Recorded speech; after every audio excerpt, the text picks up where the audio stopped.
Well, Dan, I'm happy to welcome you back to the Wilson Forum. Dan has spoken with us on a previous occasion in our session last year. Today, he's going to talk about something that I consider to be very important. That is the management of nuclear waste storage in the United States. This management process requires both public will and political will. And in the US today, I think we have a shortage of both political and public will in terms of this issue. The Department of Energy recognizes the need to engage the public. And so they finally have taken the initiative to develop what is known as a consent-based siting approach to the location of places where nuclear waste may be stored. At the moment, this involves only interim storage. It doesn't involve, at this stage, as far as I know, Dan, deep geologic storage. But I hope at some point we'll get to the point where the public and our political leadership will both converge on the vision of getting a useful and effective site for the management of our nuclear waste.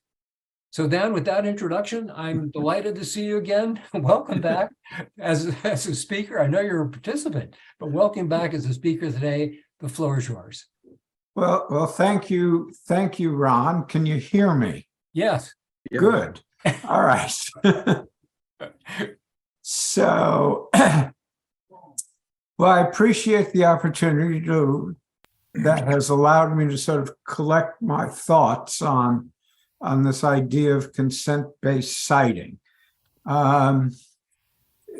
This is kind of a tale of how a suitable technology encounters significant implementation obstacles.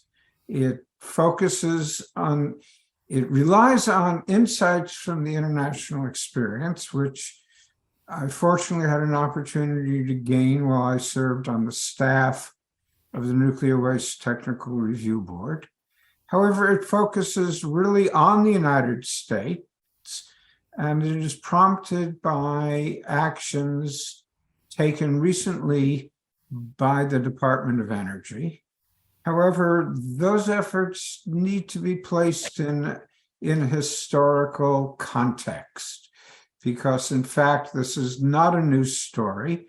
This is a story that goes back 45 years. And it's important to realize that history as we think about prospects for actually implementing either a interim storage facility or hopefully at some point, not likely while I'm still alive, a geologic repository. So the discussion is relevant given that nuclear waste management is important to the viability of the technology in democratic industrialized states, and as importantly for intergenerational equity, which I consider to be only a small part of being a responsible ancestor. So I think keep in mind, in the back of your mind, as we're moving things, we need to demonstrate that we are responsible ancestors for future generations. So I want to provide you first with a kind of framework for the talk. And this will be familiar to you who read the paper that Ron circulated earlier. We can sort of think of siting as a process involving two filters. One I'll call a technical suitability filter. And there's very, very strong international consensus that waste can be disposed of in deep geologic repositories. And host formations include clays, crystalline rock, salt, and volcanic formations. And most countries have at least one of those post-rock formations. The United States turns out to have all four of them, but most countries have at least one, and in some cases, two or three. In addition to the technical suitability filter, there's a social acceptability filter.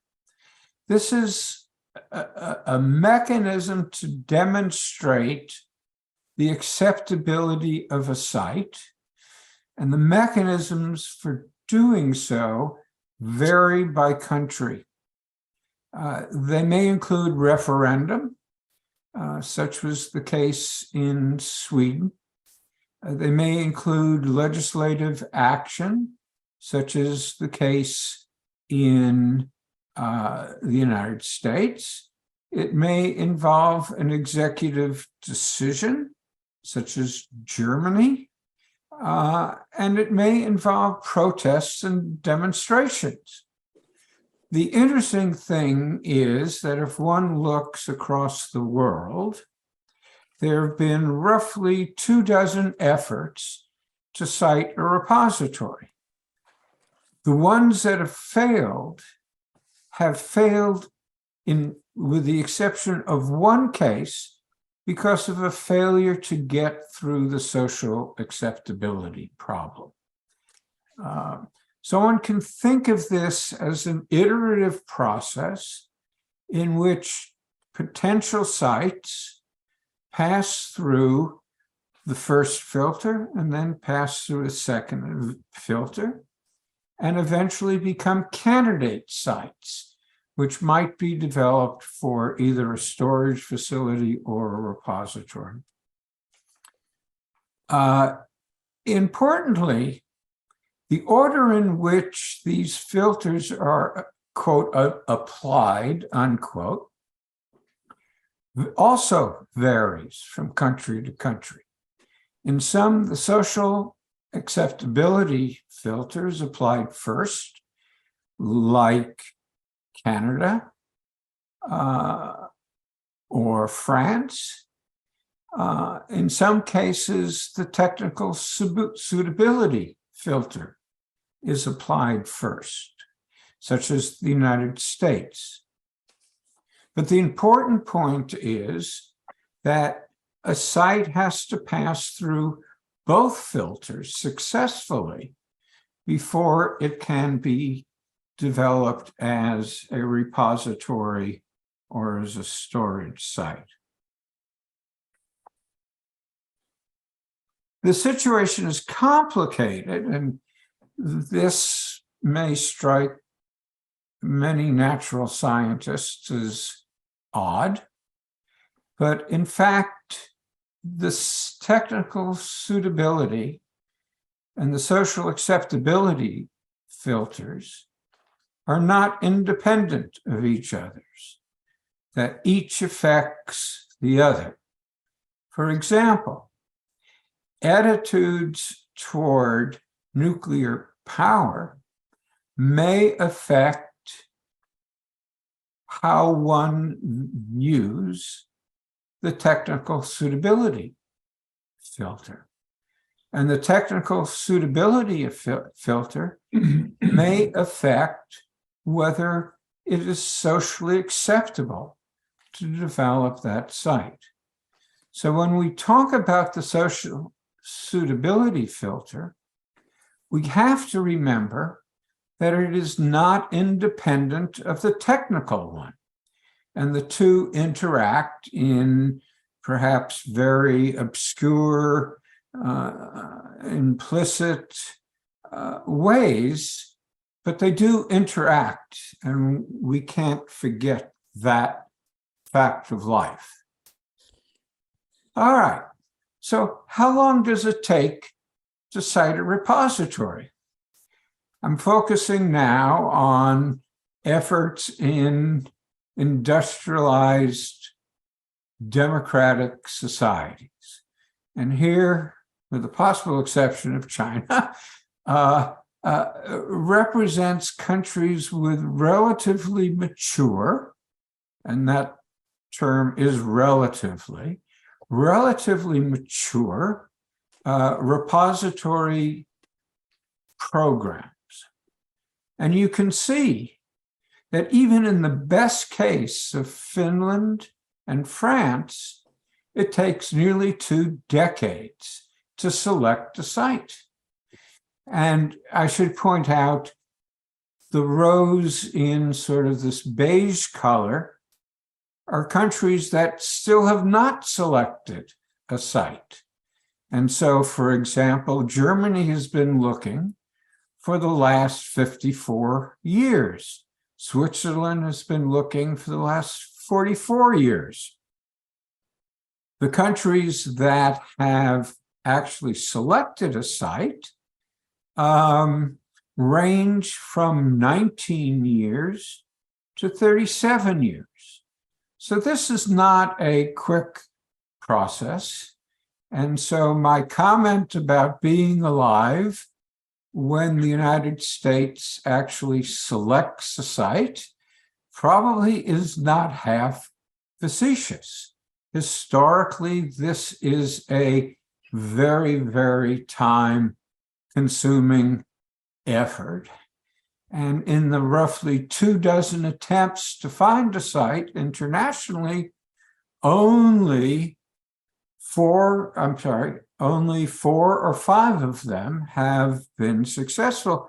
The one that's sort of problematic is, what is the fate of the Yucca Mountain site? So, all right. So consent-based siting can work. And here is a very famous picture taken in Sweden. And you see the 3 participants.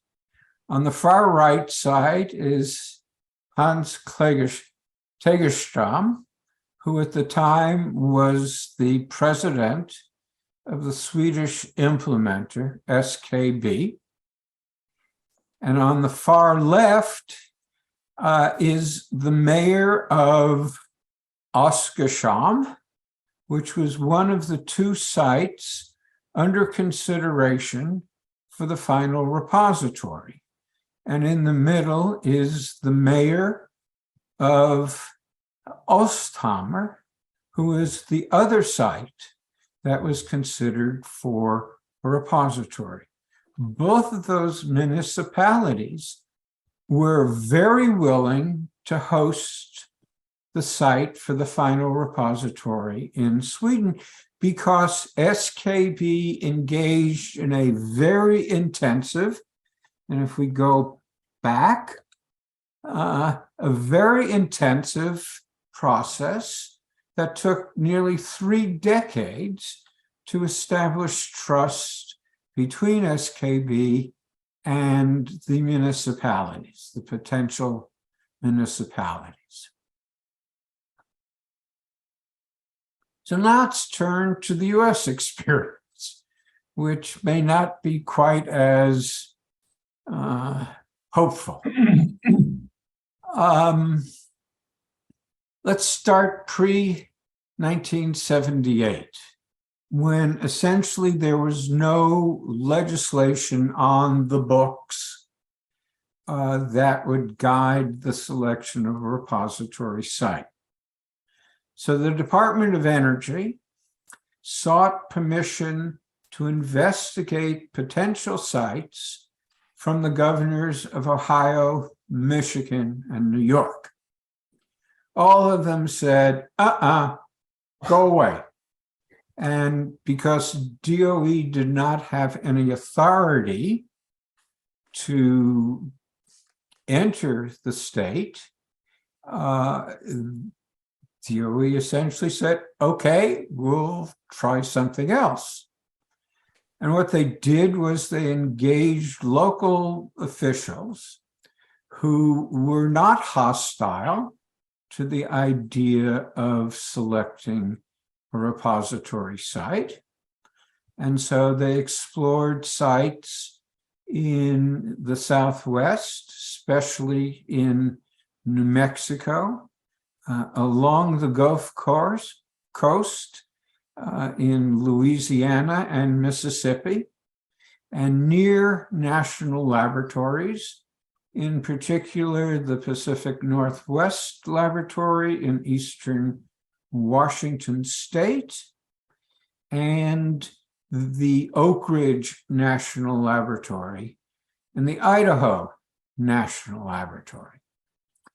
But those were kind of under the radar. There was not a lot of publicity given to them. And so it was, DOE was able to go in and do a lot of geological surface drilling to understand the geology in those areas. But given the kind of hit and miss character of this approach, it became clear that something better needed to be done. And so we move forward during the Carter administration. So under President Carter, he established what was called the Interagency Review Group. He essentially said, all right, who in the executive branch believes they have a stake in nuclear waste management? And if your agency thinks it does, then you would be included in this interagency review group. Altogether, 14 different agencies, ranging from obviously the Department of Energy and the Environmental Protection Agency and the Nuclear Regulatory Agency, Nuclear Regulatory Commission, and NASA and NOAA all felt they had a stake in nuclear waste management. And so they were among the 14 agencies that took part in the IRG. The IRG was co-chaired by John Deutsch, who was at that time the director of the Office of Research at DOE, Frank Press, who was the president's science advisor, and Gus Speth, who is the chairman of the Council of Environmental Quality. I was asked to come as a full-time consultant to OSTP that Frank Press ran, to put together the policy paper that would go to the president to decide on what should be done. And the staff discussions at the time focused mainly on two issues. Issue number one was how many sites should be investigated in parallel. There's clearly an understanding that for a number of reasons, both technical and social, a site that might be investigated would fail. And so the idea was to have multiple sites being studied in parallel. Now, this was an issue that John Deutsch had a real stake in, because 3 or 4 months prior to the formation of the IRG, John Deutsch led a study group at the Department of Energy that put out a report called the Deutsch Report, which argued only one site should be investigated at a time. They'd investigate a site, see if it worked, and if it didn't, they'd go to a second site, and maybe to a third site. The members of the IRG strongly believed that redundancy in investigating sites was a good thing, and that there was no guarantee that the first one chosen would be the one that actually would work. So right off the bat, the staff, we had to figure out how we were going to finesse the issue of the number of sites, given that one of the co-chairs had already staked out a very public and strong position. The second issue that we spent a lot of time thinking about was what kind of a veto should either the state or the locality have over the selection of the site. And I argued, as a political scientist, that in fact, the state has a number of ways of frustrating federal action. And so let's recognize that political reality and accept it as a reality. And let's give the state or the locality some kind of an unconditional veto. So that was the other issue that we debated in the staff of the IRG. So we sent a paper up to the president. We prepared a presidential decision memorandum. And a large part of that memorandum focused on these two decisions. And Carter spent a lot of time looking at that memo. And I have a copy of all the notes he made on the decision memorandum. After all, Carter was a nuclear engineer. I'd served in the Navy on a submarine. And so he actually had some familiarity with things nuclear. And his decision was at least 3 sites should be investigated simultaneously. And this was the term we used. Consultation and concurrence should structure the process. And when we put out a draft of the policy paper, we got a lot of comments on what exactly does consultation and concurrence mean. And we finessed the issue. We did a lot of hand waving, but essentially we said, look, before you go from one step to the next, you should have agreement either by the state or the locality. How that agreement would be exercised, we left pretty much up in the air, but there was a clear notion that at some point in the process, states and localities could say no. So, in fact, those 2 decisions were voted on 12-2 by the members of the IRG.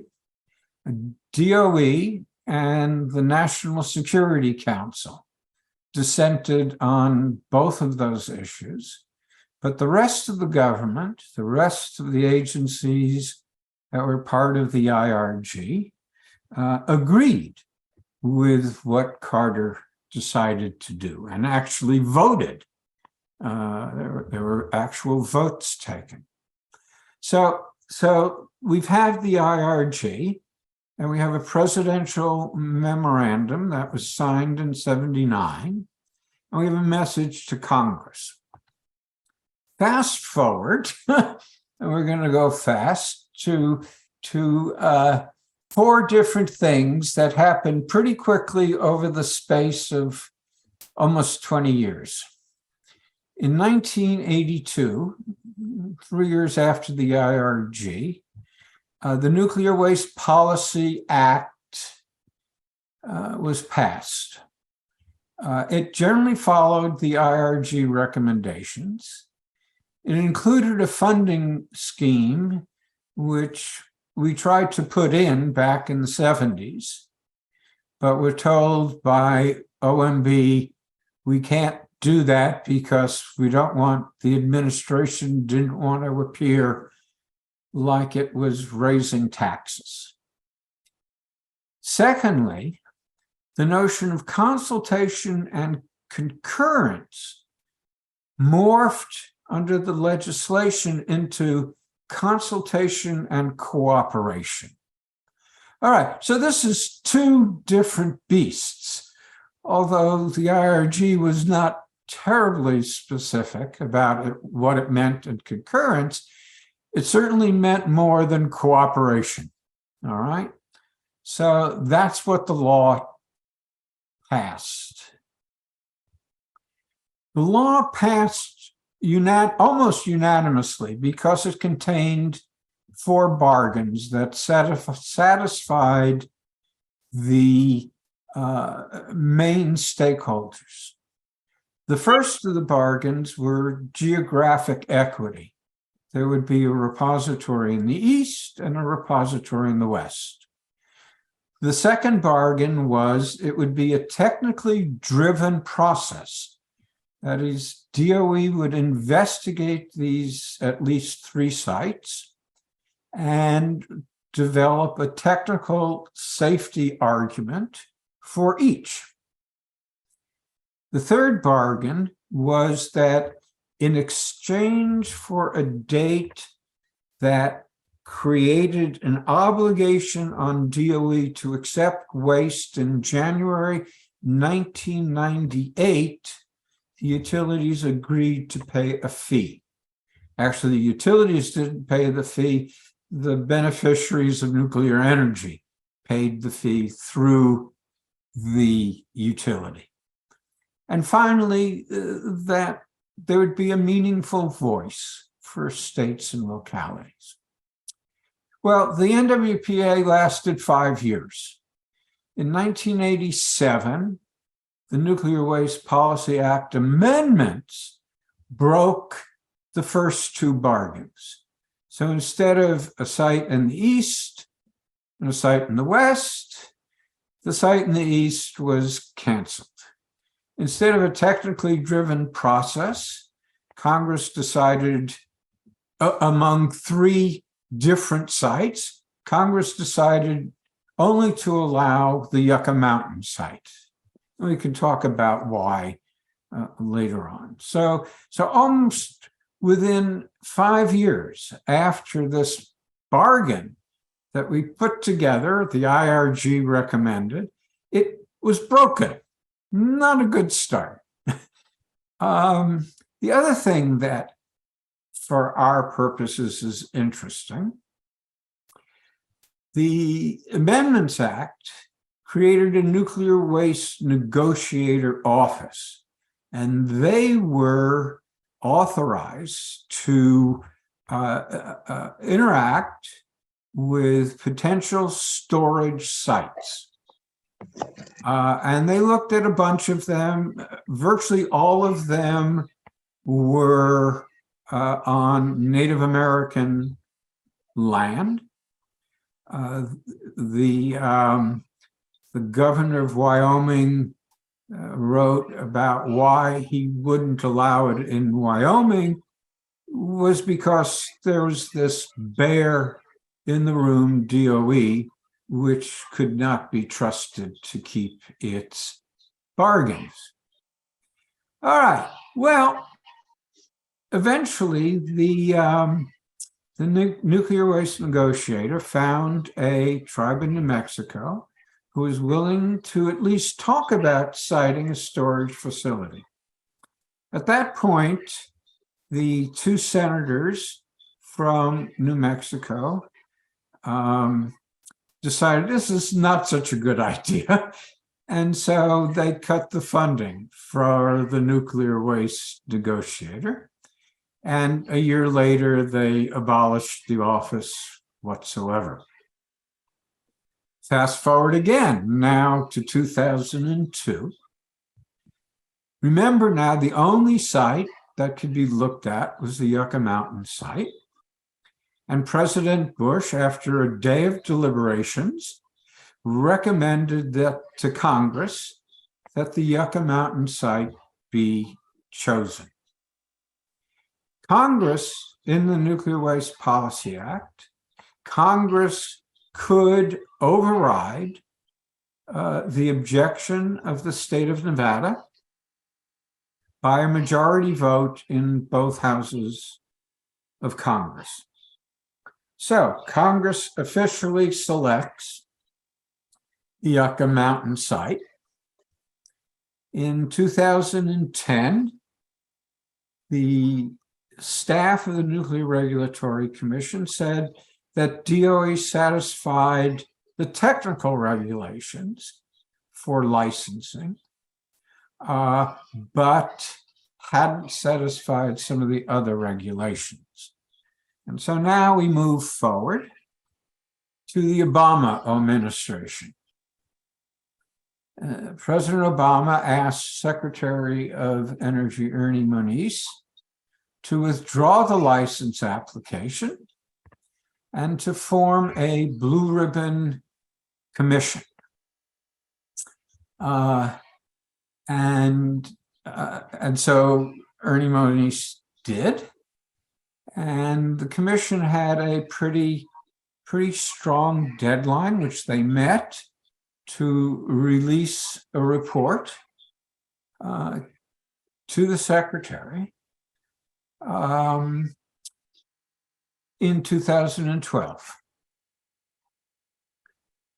And for our purposes, three aspects of that report are of particular importance. It called for a consent-based siting process. It said, however, that the design of that process should be left to stakeholders to negotiate amongst themselves. And it left uncertain the Yucca Mountain site. Okay, so the official line from the Blue Ribbon Commission was, we are not a siting commission. We can only talk about process. Specific choices on site should be left to others. They should use a consent-based process of some sort, not clear.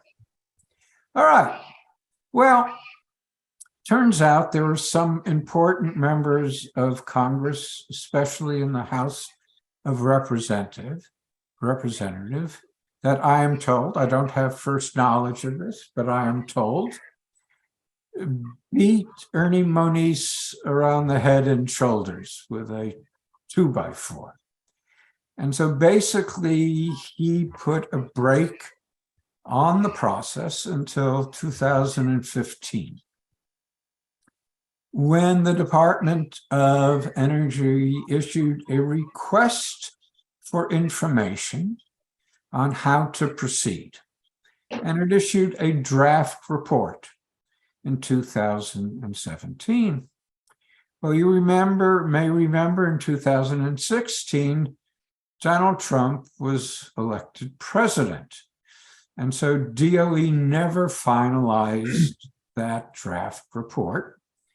And the Trump administration completely ignored everything that the Blue Ribbon Commission did, until it got close to the 2020 presidential election, when they concluded that Nevada's 5 electoral votes might be important. And so Trump tweeted out that he has come to respect the people of Nevada and is going to have a better approach than the Blue Ribbon Commissions. Well, 4 years later, we still have no idea what the Trump administration approach would have been. But bottom line, the end of the Trump administration comes, and we get into the Biden administration. So we get closer to what sort of prompted this talk. So what did the Obama administration did? So it issues a report based on the information gathered earlier during the Obama administration, as well as some new information that was gathered in 2021. And let me just switch forward to the next slide. And here's sort of a chart that summarizes the report findings that DOE issued in 2021. So on the question, how long will consent take? The report concluded that a slow process might very well be faster in the long run. And they rejected the idea that consent will take too long and that political change will delay the process, notwithstanding the historical evidence to the contrary. As for the question, who consents, the report essentially followed the position of the Blue Ribbon Commission and said, look, here are the main stakeholders: tribal, state, local governments, local communities, adjacent communities, and they'll figure it out. All right. But they did say this should be done through essentially what's called representative democracy, as opposed to, for example, a simple majority vote of some entity or a supermajority vote, again, either in Congress or some entity.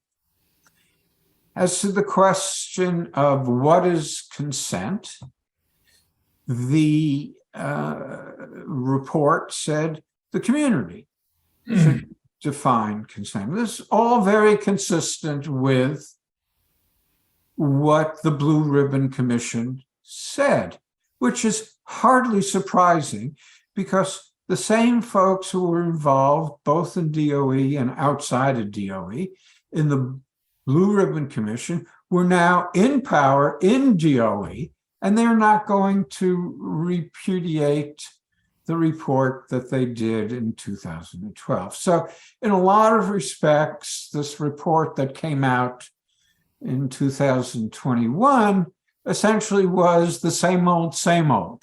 All right. It was packaged differently, but bottom line, it was the same old, same old. Now we get back. It did make note of a couple of things. It should be fast and flexible and should build trust. All right, works for me.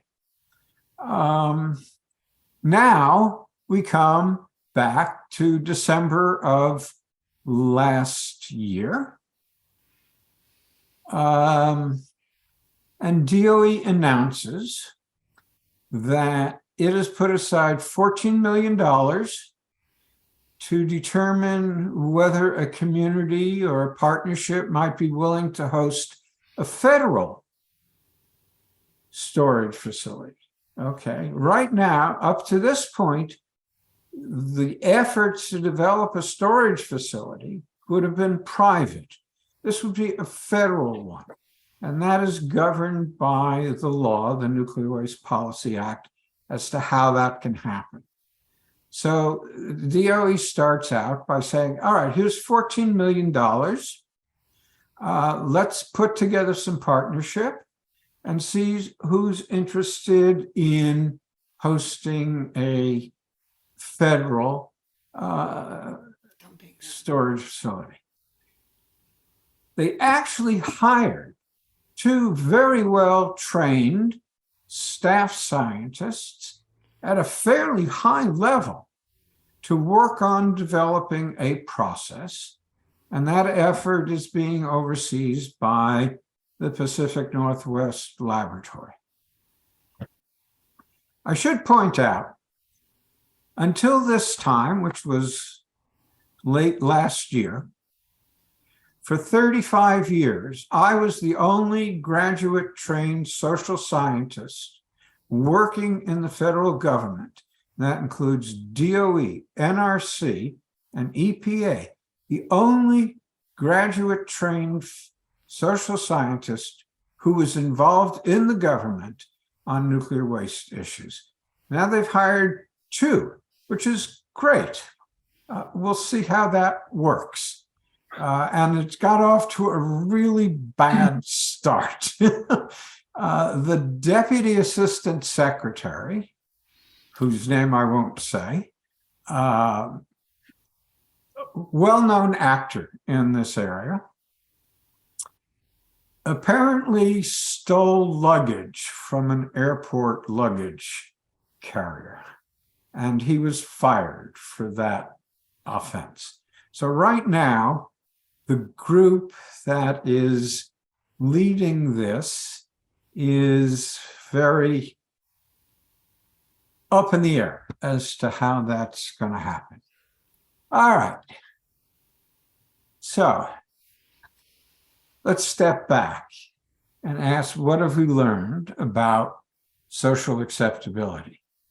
If we look at all the qualitative case studies and all the quantitative case studies that have been done about citing efforts, it's clear that 5 things really stand out as to making a big difference whether a site will pass through the social acceptability filter.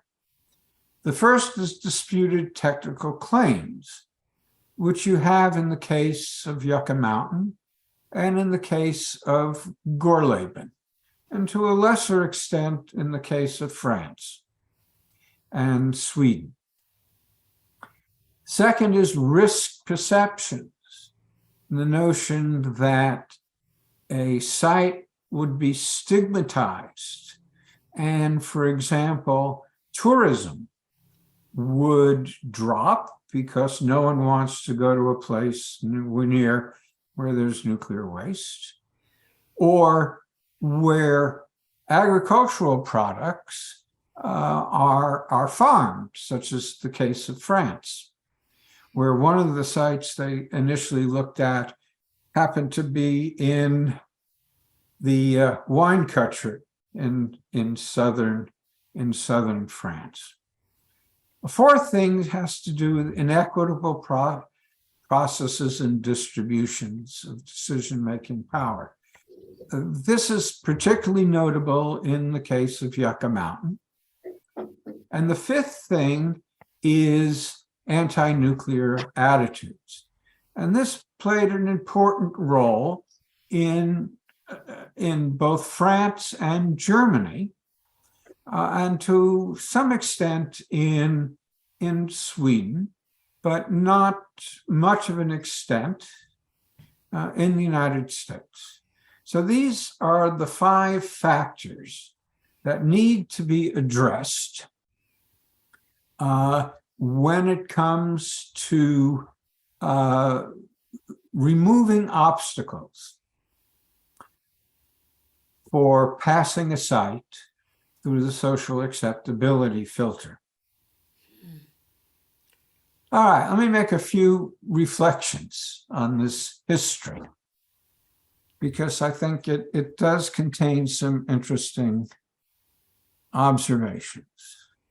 First, in the case of the United States, there were both systemic and idiosyncratic obstacles. The systemic ones were that you had a process which, in practical matters, didn't give the state or the locality any real say. Because although a state could object, Congress, by a simple vote in both houses, could override that objection. The idiosyncratic obstacle in this case was the state of Nevada.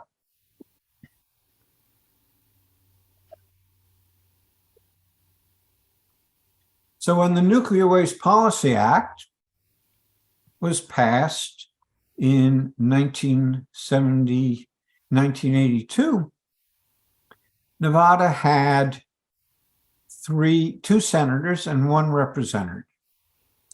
The other two sites, one in Washington, where the House Majority Leader came from, and one in Texas, where the Speaker of the House and the Vice President came from. Those were kind of idiosyncratic things. Nevada's strength, however, came from two factors. One, they were willing to fight. They were willing to spend a lot of money to fight. But perhaps more interesting and more important, Nevada became an early primary state. So in 2008, all the Democratic nominees, James Edwards, Hillary Clinton, and Barack Obama, had to go to Nevada. And at that time, Harry Reid was the Senate Majority Leader and ran the most powerful political machine in the state. So Edwards, Clinton, and Obama had to swear at the feet of Harry Reid that they would oppose developing Yucca Mountain. So it's sort of a mixture, systemic things and idiosyncratic things. More recently, there's a real disconnect here between DOE now saying we're going to develop a process and allowing the community to do so. So we have these two social scientists who are, I know them both, they're both good social scientists, but they're working in the DOE system under a national laboratory. But there's a real disconnect there. Third, we have a private centralized storage facility that has already been licensed in the state of Utah. The utilities have decided to abandon using that. But now, two utility groups or two vendor groups have applications into the NRC, which are fairly well underway, to license a private storage facility, either in eastern New Mexico or western Texas. And we may have two private storage facilities. Why do we need a federal storage facility? And overriding all of this is the fact that it's storage with no place to go. And so it is unclear what having any storage facility means in terms of developing a national repository. And one wonders how enthusiastic communities will be to have a federal facility where they have much less control over what happens than a private facility. So how that is all going to be put into play. So that is it. So let me, how do I make this visible? Go to meeting Go and exit the share. Yeah, you should be able to stop. Exit the slide. Meeting. So how do I see you? There we Go to up the top. You see meeting. No, I don't, but maybe I can do this. If you go out of full screen. Somewhere you should see stop screen. All right, I got you. There you go. All right, so this has been a long discussion, and I'm sure at least one of you may have a question that you would like answered. Well, yes, Dan, thank you. But I just want to say something for the benefit of the whole audience. Before I do that, John, can you stop the screen share? I'm looking at that. I know I did that another time. Okay, we'll work on it. Well, let me just make a comment. You know, I think only a person who is a social scientist with deep experience in the technology related to nuclear waste management and an understanding of the politics could have given this presentation. And Dan, you really are unique. I mean, I don't think there's another person on the planet that I would have been happier to hear give this presentation today. And thank you very much. That was very kind. And I mean it sincerely. I don't think, I think to look at all the technical issues and the societal issues and the political issues just puts into perspective how hamstrung this whole process is at the moment. And I think your presentation just makes a very clear statement of what we're dealing with. I do want to ask a question though, not having made that comment.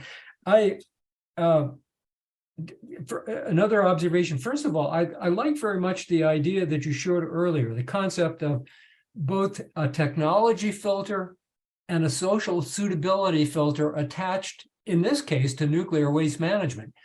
But frankly, I think going forward with any technology, there should be an equivalent. You know, if you're talking about a new electronic device or another IT platform, there ought to be both a technology filter and a social acceptability filter attached to that new technology. I like that concept. But here's my question. This is totally different. Can I just interrupt you? But, yeah. But again, it's important to remember they're not independent. Right. All right. One affects the other, and that further complicates matters. Yes, no question. But you know, if you just listen to the hype about a new technology without considering the implications from a social perspective, then I think you put in danger. What'll happen or what may happen is what we've seen with the internet. I'm not sure how that would best work, but I think the concept is a good one. Before a new technology is introduced into the marketplace, it just seems to me that it would be useful to have both a technology filter and a social suitability filter. And that's something that could be introduced into the university, the educational system, the educational process. I don't know how it would work best, but I like the concept. That's what I'm saying. Now, the one question I have is regarding the private storage facilities. You mentioned two, one in New Mexico and one in Texas. But Dan, aren't they oriented towards low-level waste and not the high-level? Are they high-level waste? They're both for spent fuel storage, and both have a very large and possibly powerful vendor. One is the old Areva vendor, and the other is Holtec. Each of them is sponsoring one of the two efforts. I don't know which is which offhand. Yeah. But it's specifically for storage of spent fuel. That's interesting. I guess I was not aware of that. Now, the reason I asked the question is that you also mentioned the fact that utilities had been paying into a nuclear waste storage facility fund. I forgot what it's called exactly, but something. Nuclear Waste Fund. Waste fund.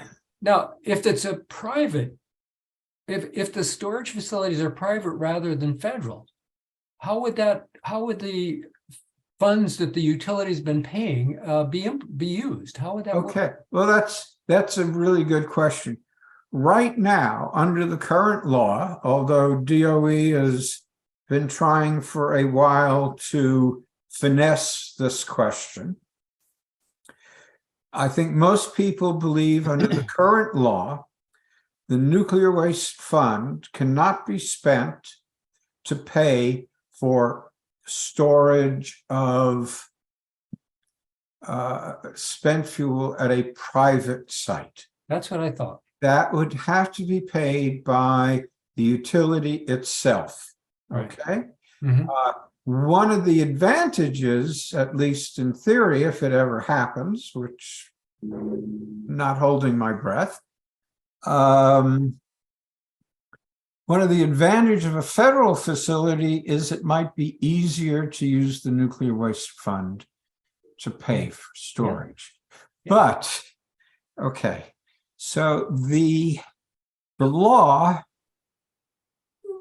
allows DOE, and there's specific congressional authorization last year, allows DOE to develop a process, can cite a federal facility, but can't build it until a repository is launched, is licensed. Right. So that linkage essentially means that the federal alternative will never exist because we're not going to license a federal repository until after I'm dead.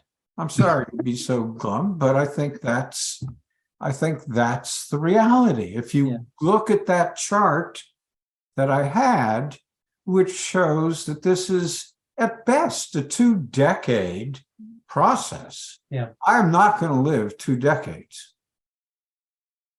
Well, you could be more optimistic, Dan. Let me take some questions. Eddie, you have your hand up. Oh, Yes, wait, before we leave yeah. that, let me go back to your earlier comment about a social acceptability and a technical suitability filter. There was a real movement starting in the late 1960s, and it was sort of launched in officialdom with a report by the National Academy of Science. It was a really good report that came out, I think, in 1968. I got my dates wrong. It established the Office of Technology Assessment, whose job it would be to essentially do what Ron is calling for. And they put out a number of reports. It's unclear how influential they were, but certainly in the area of nuclear waste, I was contracted to write a historical section of the OTA report. Certainly that report was very helpful in developing the legislation, along with what the IRG had done. Well, it turns out when the Tea Party folks took office in the early 1990s, they didn't like bureaucracies and they felt they got to be consistent. So we got to get rid of a congressional bureaucracy. So they got rid of the Office of Technology Assessment. So the one body that did what Ron was calling for hasn't existed now for, I don't know, 20 years, 25 years, something like that. Yeah. But we tried. Yeah. Good point. I got you. We have 3 hands up now. Eddie, let's start with you. Yes, you know my kind of perspective on this, Dan. But if you keep doing the same thing, you basically get the same result. So, I think there are some missing filters as well, if you'll pardon me. One is private industry, and I think that's sort of becoming apparent in the CSF and the developments that are going on there. So I'm just asking, really, is there any kind of way in which, well, new technologies are obviously on the horizon, and is there any way in which you can get around this whole process? I agree that social acceptability is a huge point, but if it leads to employment and so forth in a particular region, and can be demonstrated that a way of developing, well, I'm thinking about 3 or 4 things at the same time here, so you're gonna have to pardon me. One is that currently nuclear waste is sited at the nuclear facilities. If you could create repositories right at those sites, so you're not talking about one repository, and it's not federal, but it's actually the utilities that develop the sites locally. I'm thinking about deep drilling wells, so that essentially you give the utilities the capability to develop their own safe storage, which in effect becomes a repository. It's kind of like a way around it. So we have had several conversations along these lines, and certainly I think the idea you just suggested has a lot of promise. I'm in fact on the scientific advisory board of a startup called Deep Isolation, and they have a technology that they claim, and I'm told by people who understand these things much better than I, that it's a reasonably good technology where you could drill deep boreholes, horizontal boreholes using fracking technology, and you can dispose of waste, and it could be disposed of virtually anywhere, including a reactor site. So far, this company has had modest success in interesting countries with very small nuclear inventory. So they're all overseas.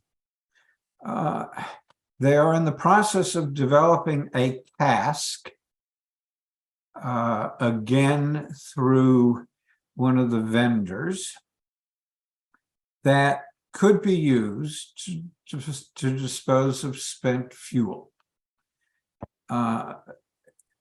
Is it meant to be, Don? Is it meant to be on the nuclear could power be. plant site? It could be. It could be. It doesn't have to be, but it could be. If assuming the site isn't in a geologically really unfavorable location. Yeah. Okay, but in theory, it could. The problem is severalfold, and I hate to bring up problems, but this is an area where there are problems, and it's better to recognize and discuss them if you want to solve them. Problem number one is we have there's no clear legal authority for this to be done. That would require a change in the law. Yep. All right. Second, derivative of that, the Nuclear Regulatory Commission would have to develop a whole new set of regulations that would govern the disposal in these horizontal boreholes. All these things are possible, but I'm not holding my breath. Okay.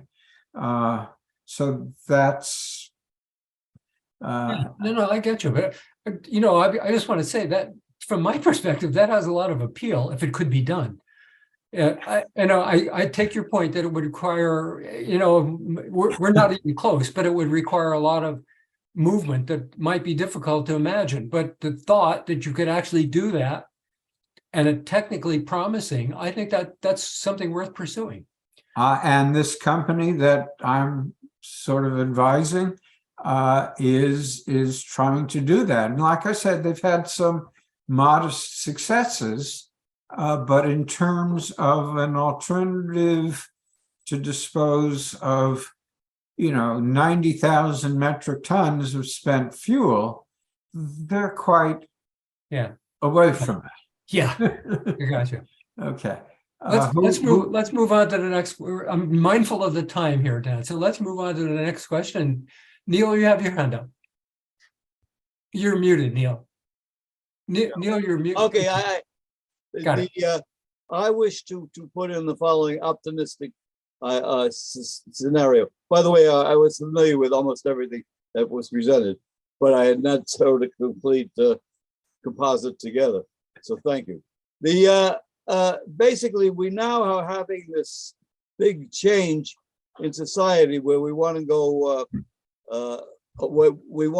away from fossil fuels, and as even the environmentalists are coming to the conclusion, nuclear power would be a solution to our problem of providing base capacity for the electric grid.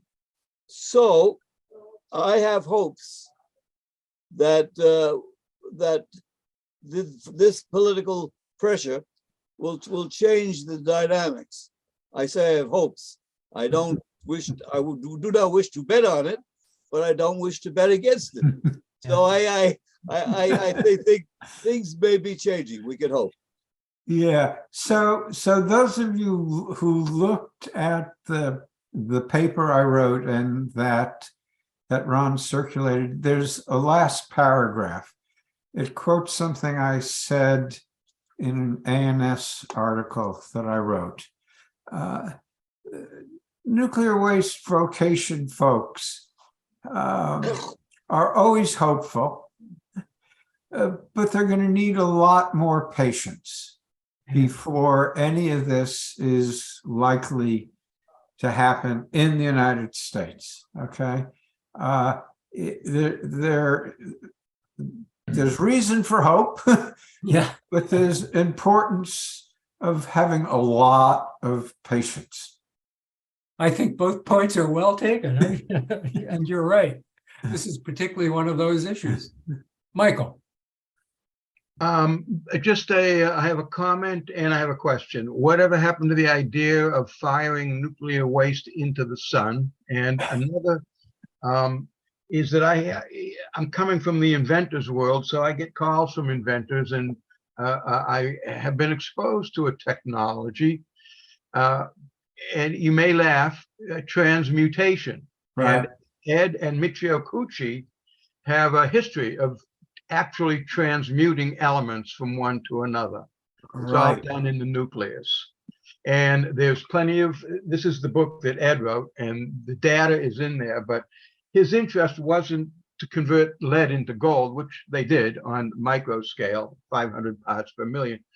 But his interest was to convert U-235 with a $700 million year half-life to actinium using a lithium catalyst with lead to produce actinium with a half-life of 1.9 years. Right.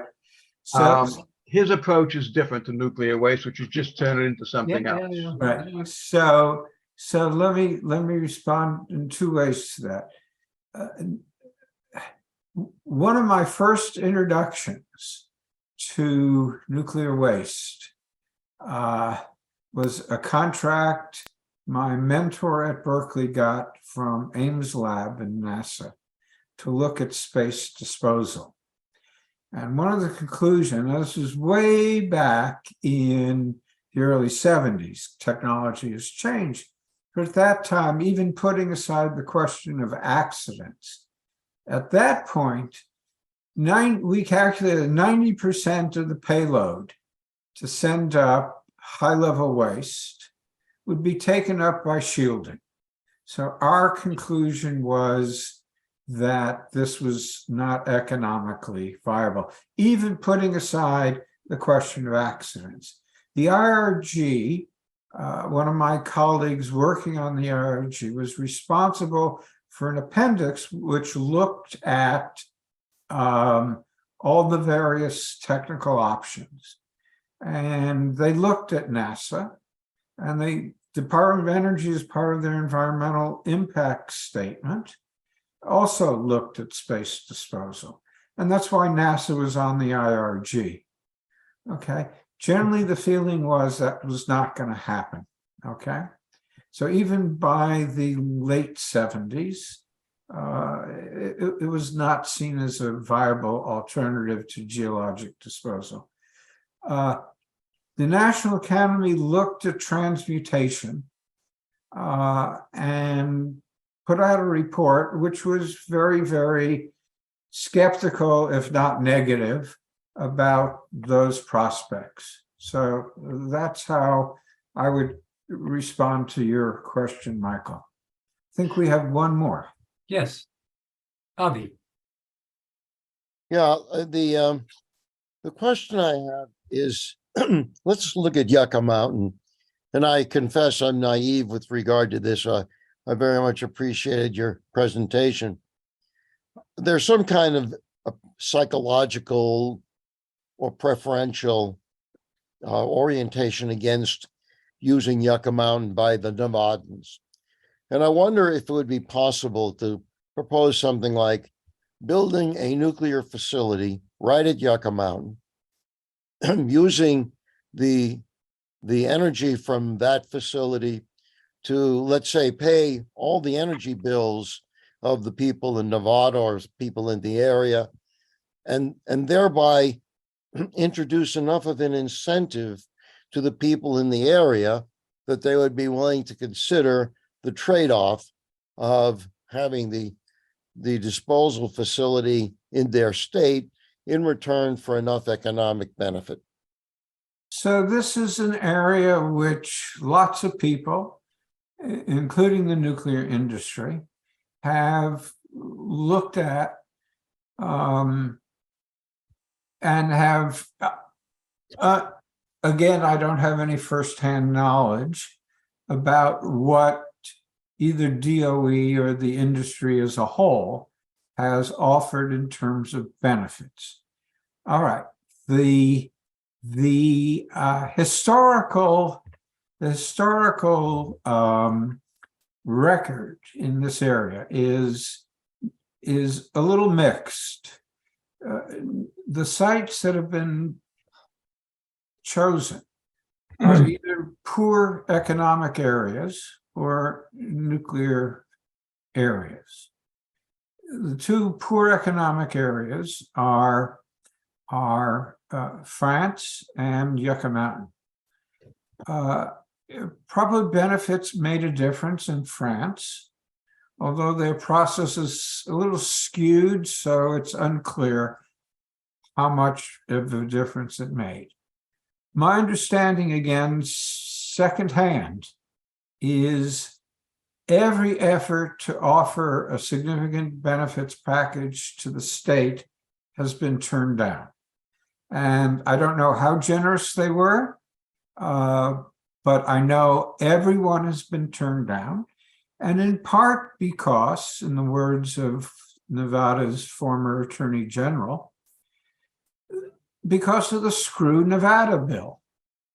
Okay, the Nuclear Waste Policy Act was passed because of these 4 bargains.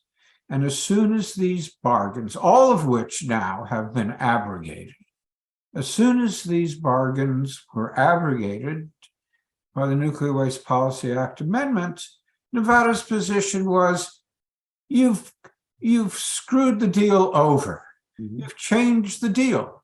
And we don't like that. And we're going to make sure it ain't going to happen.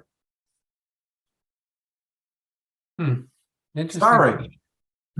Interesting point. That's history I wasn't aware of. John, you had your hand up. Do you have a question? Well, actually, that's sort of, Eddie had made a proposal. It was a little bit along those lines. I thought Eddie was going to bring that up, which was to have a contest between potential sites. So there was more than one site that were potential, and they would bid for what it would take to get them to do it. Like, we'll be your site if you will pay us Right. $100 million a year or something like that. And, and you got three of them, and one of them says, we'll do it for 100 million if you give us 100 million. And the other one says, we'll do it if you give us 50 million. And the other one says 40 million. And then it's like 40 million, you got it. Yeah, Right. but yeah. Well, if you go back to one of the last slides, there are 5 factors that make a difference. Trust, the character of the process. So even where you're choosing a poor site, like France or Yucca Mountain, where benefits might make a difference, they made no difference in Sweden or in Finland. Even when you offer benefits, that may address one of the 5 factors. And this may reflect sort of pride of authorship when I worked on the IRG. I would say 95% of what we wrote in 1978, if it were implemented today, would be an improvement over the current situation. And the irony was the initial Nuclear Waste Policy Act attempted to do that. And it, over time, was modified. So all the key bargains have now been broken. Well, I think this is a good point to bring our session to a close. I just want to reflect on what we've heard this morning, though, and that is that we have a sort of a cultural mentality that says that nuclear energy, nuclear electric generation should be part of the mix going forward because it's green. For the most, it doesn't produce CO2. If you're concerned about greenhouse gases, nuclear electric generation is not a source of greenhouse gases. On the other hand, we just don't seem to have either the public will or the political will to deal with the fact that nuclear electric generation produces wastes, and they can't be stored on site forever unless we're more clever than we have been to this point. And after decades, how many years, some of our nuclear plants have been operating for what, 60 years now? It's just such an outrage in terms of technology and society. Technologists know how to deal with it, but we can't develop either the political or public will to do it. And one way or the other, if the problem can't be solved, I think it puts the whole industry and the source of electricity from nuclear by nuclear means at risk. So we either have to get serious about it or we have to walk away from it and be certain and deal with that. But Dan, I want to thank you again. I hate to leave on such a dour note, but I think it's the reality. Let me just add a coda to what you said. My first slide, I used the term responsible ancestor. I think, which means that, our kids and our grandkids and our great-grandkids look back and ask the question, were we responsible? Right. All right. I think the more we can make this a key element of responsibility, like the Swedes did, that may make a difference. We need to include, to a much greater extent, the moral and the ethical aspect of this problem. Right. Good note to end on. Much more hopeful than my comment. Thank you all for being present today. We will see you in 2 weeks. Take care. Bye-bye, and thank you very much. Thank you, Dan. Thanks, Dan. Thank you, Dan. Bye-bye, folks.